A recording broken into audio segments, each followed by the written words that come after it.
guys, what's up, man? Hope it's Banter. It's women, man. Boy here, Devo, rolling in through now. So, guys, we're now rolling in here. Nice shirts, by the way. Shorts. Pow! And shoes.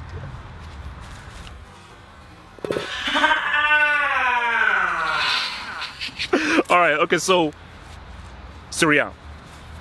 Again, you know, is this Juventus's 8th? So they've won it 8 times in a row. It'll be 8 times in a row this time. Oh wow. Okay. So craziness. So obviously the biggest thing was obviously Cristiano. We've already dealt with that. So I think I want to just move beyond that. Yeah.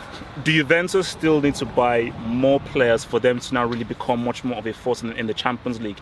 And then, I mean, we're going to get to the area of the Serie, but just specifically with that whole Cristiano deal, is that enough to be like, all right, these guys are now Champions League favourites? They've not gone to that level. They've signed, not just him, they've signed well this season. People forget that they signed Emre Can, because Khedira is obviously getting on. Emre Can is a good player in the central midfield role.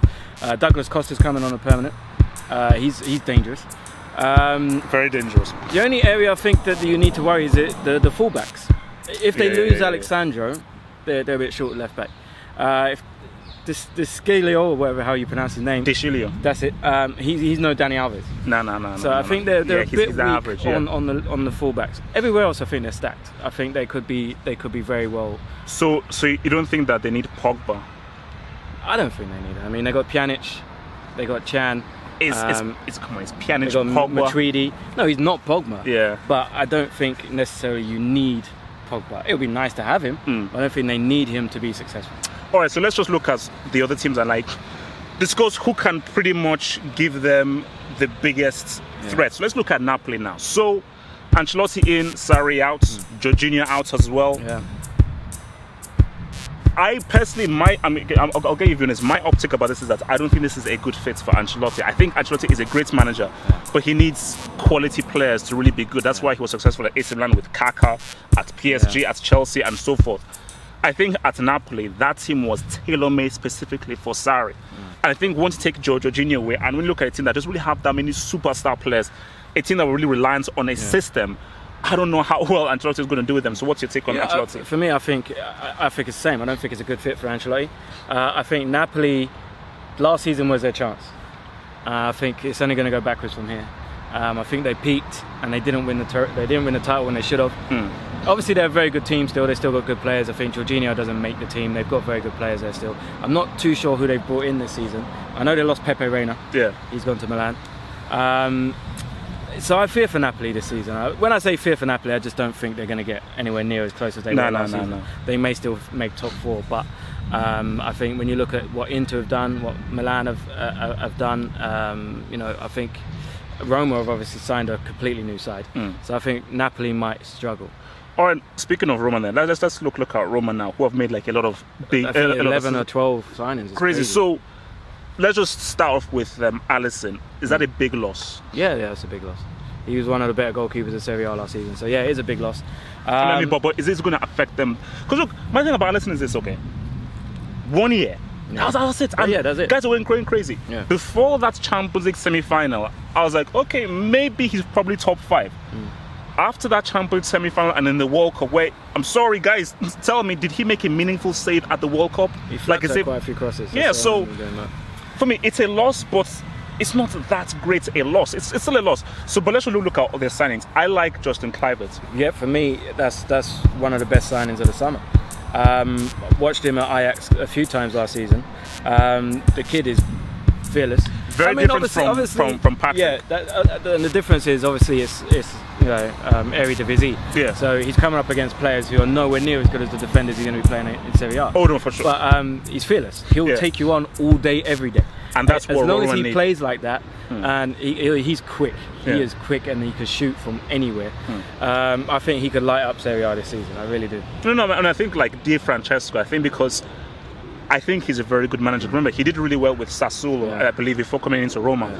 And I think that tactically he bricked it in that first leg against Liverpool, but I still like the approach he has. So I think that with Justin Kluivert coming in, I think Roma could actually be one of the more exciting teams. But remember, they've lost Nangala and they've lost some big players over the last 2 years. They've got some really big players. Nainggolan for me is a bigger loss than Alisson. Yes. That's a huge because that is like your nucleus of your midfield being ripped from you. Okay, so let's look now at because I want to save them to last. Let's look at AC Milan. Yeah. So for me, I would say like I've always been a Milan fan based off George Weah. So because of that, to see them like this is shocking, you know. And I think they've really been on a decline. But Gattuso really against better, because I thought that he was going to break it. So he actually did pretty well in a tough situation. A lot better than what I thought he was going to. Everybody, I think he kind of galvanized the team and kind of. It's almost like he reminded them who they are. It's like, we're AC Milan. Like, people should fear us. Yeah. We're AC Milan. He kind of brought that kind of feeling back. But there's things behind the scenes going on that could overshadow. So let's look at the stuff behind the scenes. So I've heard Benzema and I've heard Morata. Do you think any of those two are likely for them to get? I think Morata, if they're willing to pay the money, because Chelsea are looking to get a profit off him. Look, man, what's it called? It's like 50, 60 million. They want 62 million. They signed him for 56. You can't afford 62? Yeah, but do you want to pay that? Do you want to pay 62 million? And keep what's his name? Costas. Well, Kalinic is going. Kalinic apparently is going to Atletico Madrid. So they're going to get rid of him. He flopped. That didn't really work out. I think Cutrone, I like Cutrone. He's young. Yeah, but between Morata and Cutrone, you can't go into a season where Cutrone is your main striker. No, okay, maybe not main. You might get someone else in, but I don't think it makes sense spending 62 million on Morata when you've got Cutrone there from the come up through the academy. Play him. Well, for me, if you have the money, I would just say spend it on a guy who is of a much higher quality than Cutrone. So, but what do you think AC Milan can do? Do you think this can be the season where maybe this is the beginning of a resurgence and they can get into the top 4, or it's still too soon? I think they could get into the top 4. I think they've got players. They've got really good players throughout their team. They need to keep hold of Bonucci because there's talk Bonucci is going to go to PSG.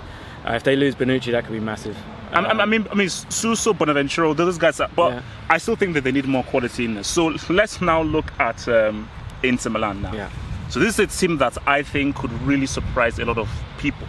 I like what they're doing in the transfer market, and I think one of the key things was them keeping Icardi. So do you think this could be the season where Inter Milan can? Because for me, I think Inter Milan are Juve's biggest threat. Yeah. So do you think this is the season that they can? I think this is the one where they push Juve. They'll be the closest rivals to Juve. Whether or not it's that close or if it's 12 points or whatever. But I think Inter Milan will be the team that pushes them the closest. I think they're stacked. They've got a very good squad. Icardi, like you're saying, Kia, as much as I don't like him as a person, I think he's a prick. Keeping Icardi, he bangs goals. There's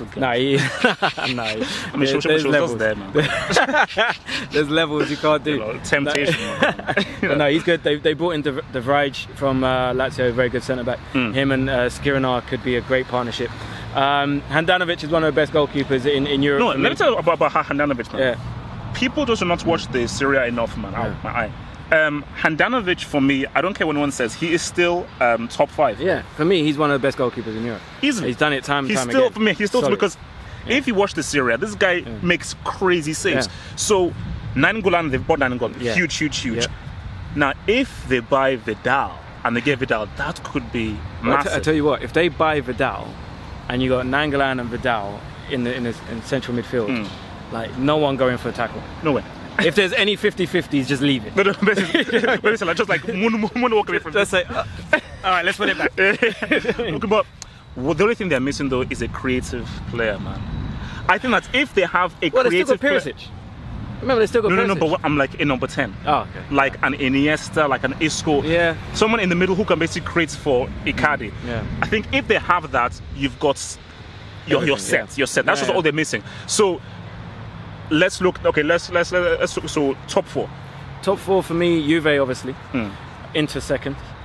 I really don't know with Napoli. See, this for me. This one's difficult. I say AC Milan third. Oh. Yeah, I think Roma will sneak into 4th. I think Roma have signed too many players at once, and it takes a while. If it clicks straight off the bat, then I'd put Roma in 3rd and Milan in 4th. But I think Milan will probably, with that Gattuso factor, I think they'll finish above Roma, and Roma will be 4th. I think Napoli will finish outside the top 4. See, as of right now, taking things right now, with no transfers coming in, Juventus, Inter Milan, Roma, and say Lazio. Yeah, I was going to say, we haven't mentioned Lazio. Lazio, Lazio, they've lost a lot of players as well, though. Felipe Anderson. Felipe Anderson's gone. De Vrij is gone. They still got Immobile. I mean, that's Immobile. Still got Luis Alberto had a great season last season. I've seen that with the fact. I mean, Felipe Anderson for me, and even guys will tell that he had a very up and down, uneven season with Leicester. That's why Leicester fans were really pissed off with him. So I still think that Lazio are still solid enough to sneak that top 4. AC Milan Can Immobile have a season like the one he had last season again? Not exactly the same. Phenomenal season. Not exactly the same, but I still think he can get some goals, and I think maybe they can spread the goals around. I think they're just going to be a very solid team. But I think I have more faith in them to get into that 4th spot over AC Milan and Roma.